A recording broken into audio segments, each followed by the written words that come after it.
Right, so, comic reviews for this week, last week, because Monday. There won't be a haul video this week just because I have run out of money and can't buy my books this week. But we should have one in a couple weeks, or if not, there'll just be a big one in November, at the start of November. But I'm going to talk about the books that I read this week.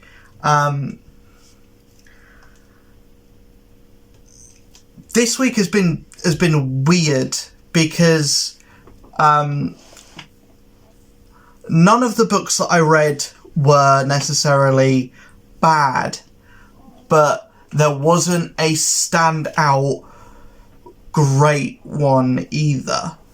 But I'm going to talk about them in order from the worst book I read this week to the best book I read this week. And we're going to start off with Fantastic Four, number 12. I have been really enjoying what Ryan North has been doing with Fantastic Four, and what has been a common complaint with a lot of Marvel stuff recently is that it kind of has all felt a little bit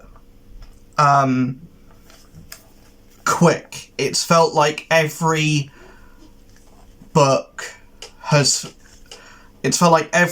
just starts and ends like that.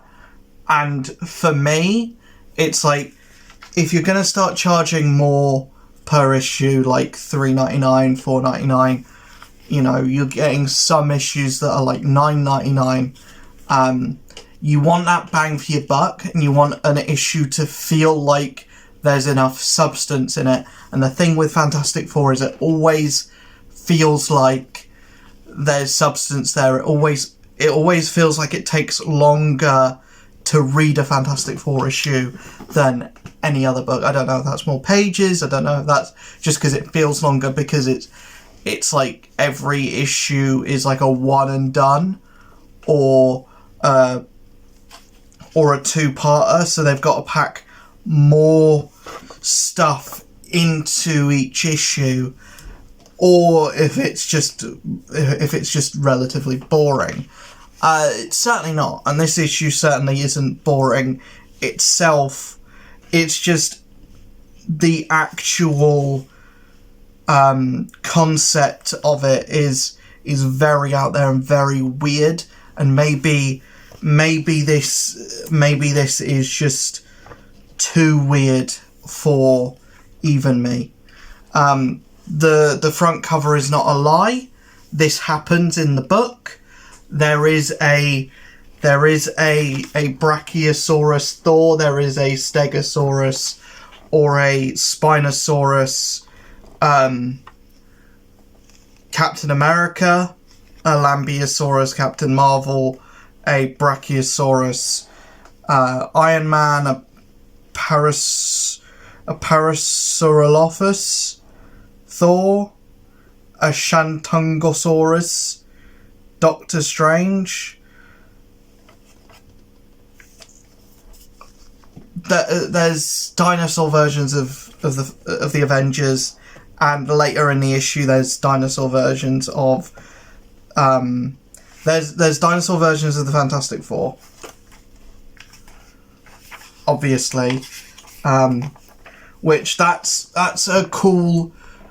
There's a lot of cool drawings in this, and Bancoello's artwork has been what has kind of kept this book afloat, to be honest. I don't think the actual contents of the book itself, the story or the stories that have been told in Fantastic Four for the last 12 issues, I don't think anything outside of issue 7, which was issue 700, I think.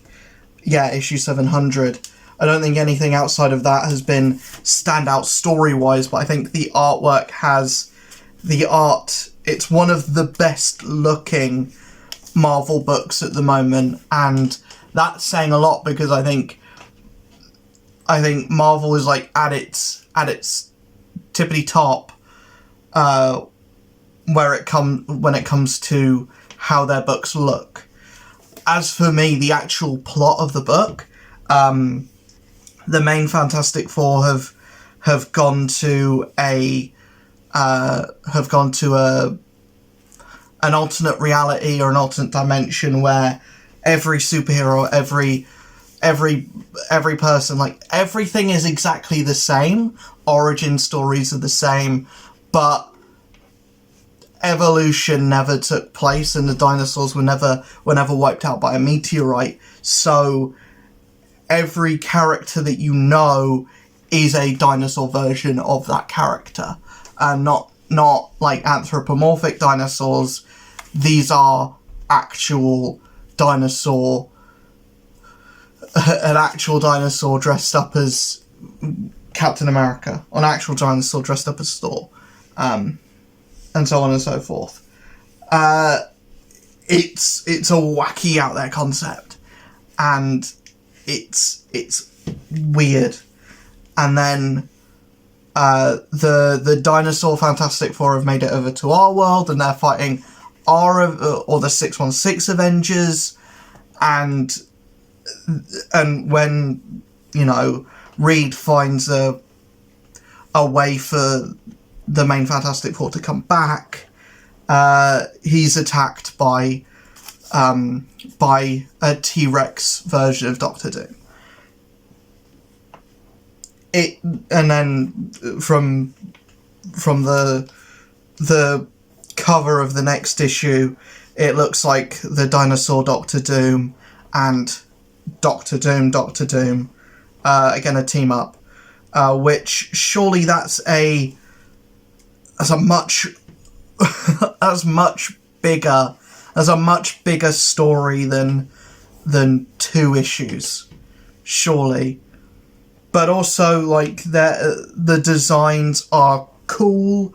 The actual art is fun.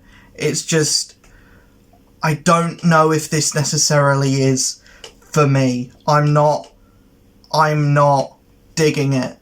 And Fantastic Four has been a book, this run specifically has been a book that I've enjoyed to a point, and I think I enjoy it because of what it's doing with the Fantastic Four's powers, how it's characterizing them, and how Bancoello is translating the power sets of the Fantastic Four to artwork, and drawing Reed Richards how I've never seen him before, drawing and, you know, exploring Invisible Woman's powers how I've never seen them before, and the same with Human Torch. That's what I'm liking about the book. The actual stories themselves, I can take or leave. The next issue I'm going to talk about is Blade number 4. I've been really liking this series, but the biggest thing for me is just it does feel like a very quick read, and it does feel very thin. Fucking whack myself in the nose. It does feel very thin, and that's been a problem with pretty much every issue of Blade since pretty much issue 1. I do hope people are reading this. I do hope people are buying it, because I do want this to sell and to find an audience, because I'm on board. I'm fully on board. I want this to get to number 100. I want us to get to fucking 20, to be honest. That would be cool. That would be fun if this got to number 20. Yeah, my only real complaint is that it feels like you're reading it very quickly. It feels like it leaves as soon as it arrives. But the next issue is the end of this arc, so I'm interested to see if that will go as quickly as every other issue has. As far as the actual content of it, this is a train heist to get this weapon that is the only thing that's going to be able to kill the big bad. It's that simple, but there is this idea that the weapon, which is the Sword of Lucifer, corrupts its user, or whoever holds it, and makes them as prideful as Lucifer.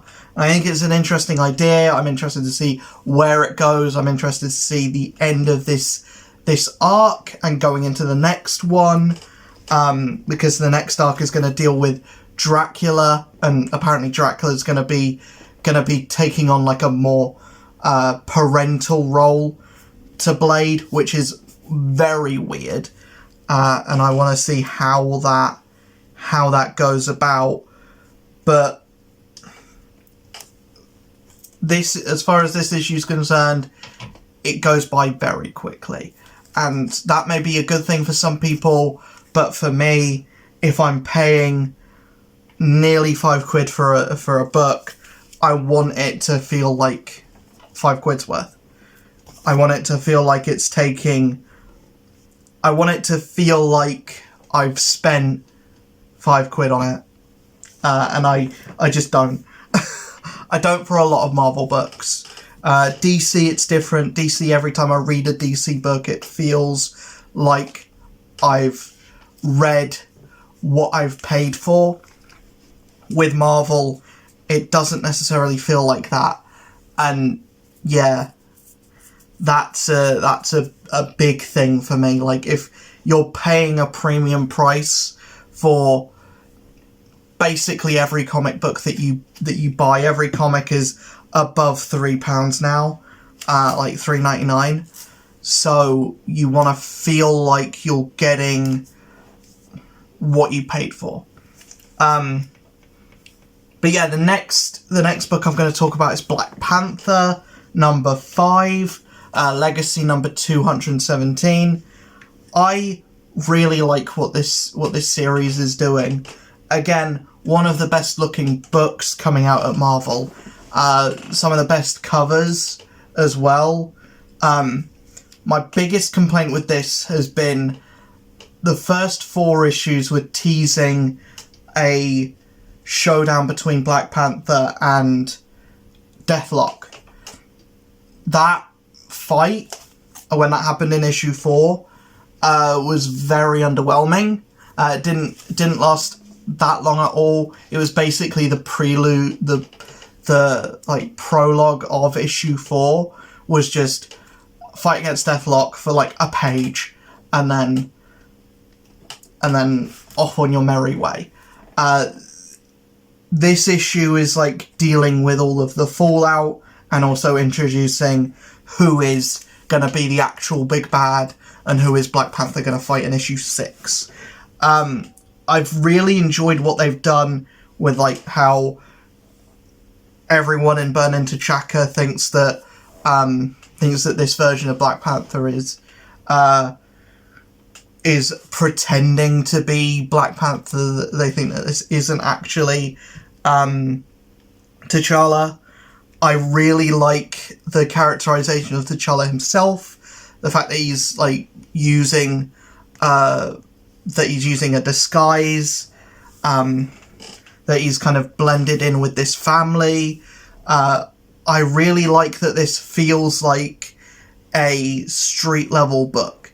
It feels like we're doing gang war, we're doing stealth, we're doing pseudo sidekicks, but not quite.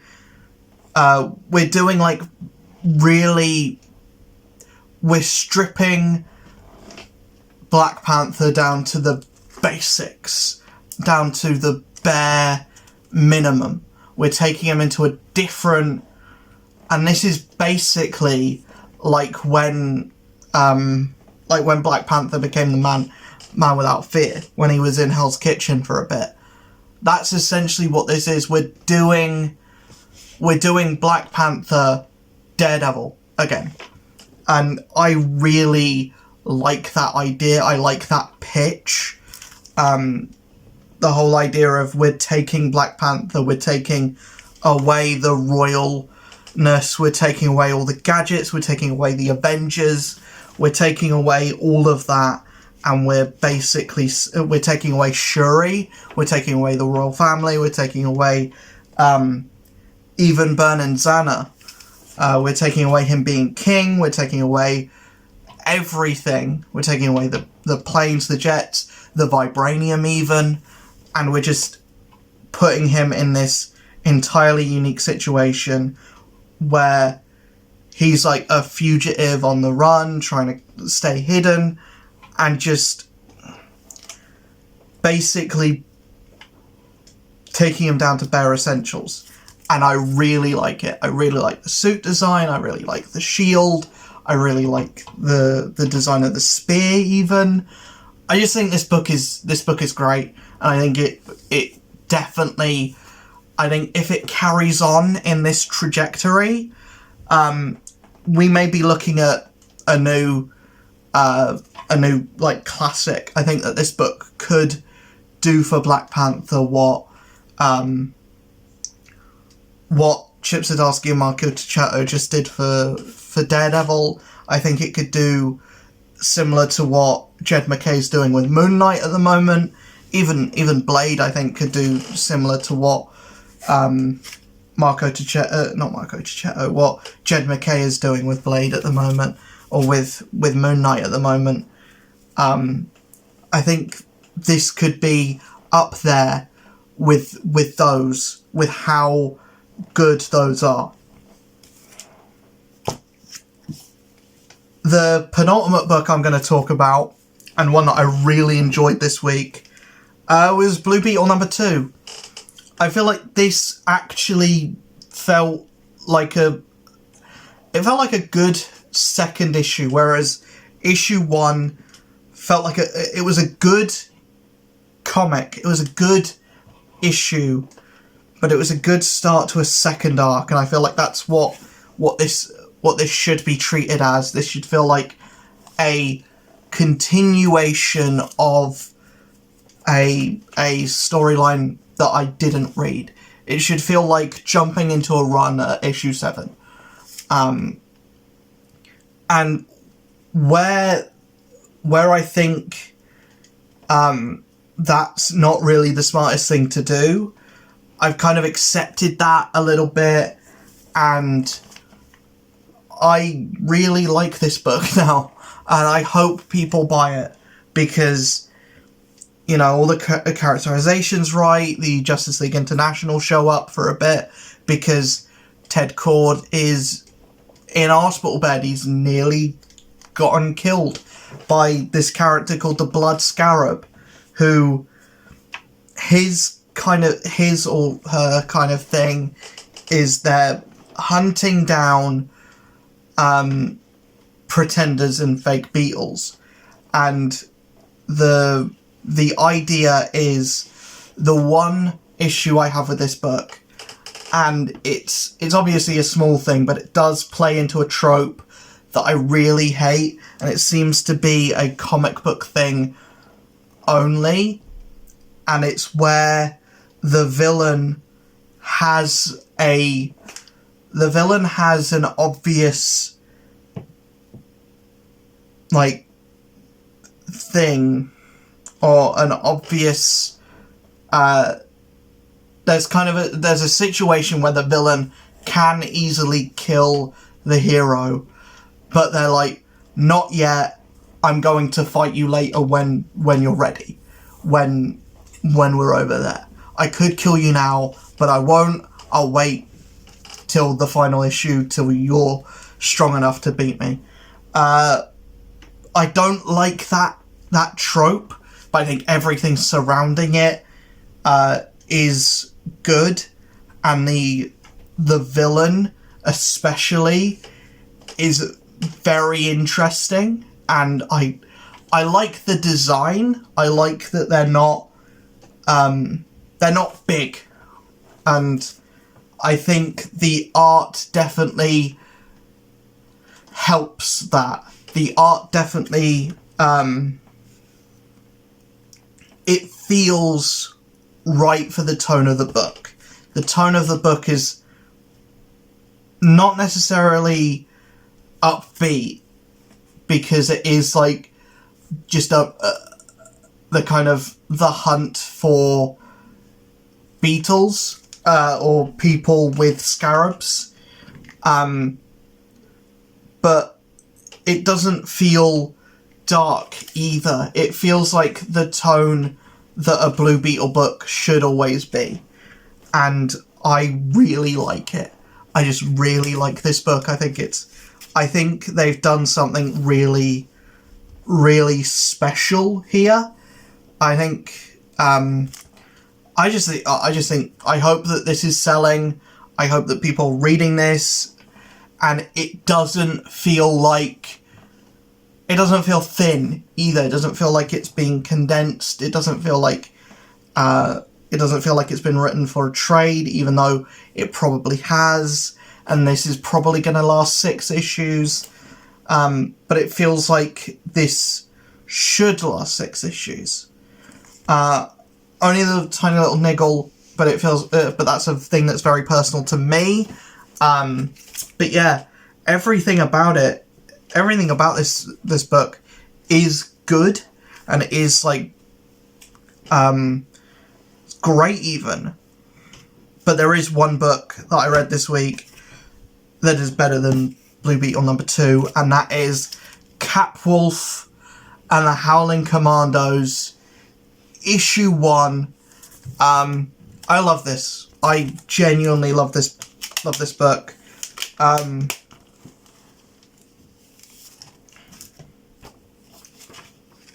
Dum Dum Dugan's in it, which is great.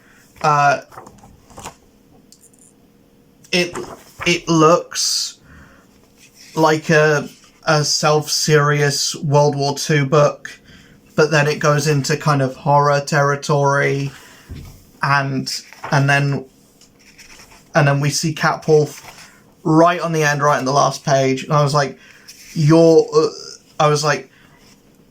it is kind of annoying to have a book called Capwolf and the Howling Commandos, and it's 4 issues long, and at the end of the first issue, that's when you get Capwolf show up at the end of the first issue.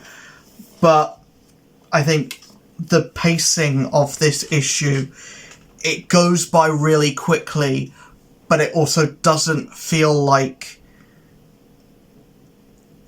it doesn't feel thin either. And it's not thin. It is genuinely a thicker book than usual, but it is perfectly paced, and it feels right for the actual like tone of where it is, where it's set, like the point of where Captain America is in his life at the moment. I love seeing the Howling Commandos anyway. I love seeing Dum Dum Dugan in anything. I think he's a great character, and it's a very fun name to say. And yeah, I'm really interested to see where this book goes. I really like the concept of Capwolf, and like I say, Captain America is a character that I've recently gotten a lot of like recent love for. So yeah, I think just taking him, anytime you take Cap back to World War II, I think those are some of his best stories. So yeah, I'm just, as far as setup issues go, this is perfect. This is the perfect setup issue, and I just really like where this is going. I have no idea, I can't predict where it's going, but I really like what it's doing, and just the tone of how I felt when I was reading it. I was like, this is my favorite book of the week. This is the pick of the week, as to say. I just really liked it. I think Catwolf and the Howling Commandos, it's only 4 issues, but pick this up because it deserves to be read. it's just a really solid first issue. So there you go. Let me know in the comments below what you read this week. Let me know if it was any good. And let me know if you read any of the books that I talked about in this video. Let's start a discussion. Let's talk about comics in the comment section. Yeah, if you've been reading Black Panther, let me know what you've been thinking of that book. If you've been reading Blade, let me know what you're thinking of that. If you've been reading Fantastic Four, let me know how silly you've been finding it as well. If you read Catwolf and Howling Commandos #1, let me know what you thought of it as well. I will see you guys in the next video. Hope you enjoyed this one. Peace.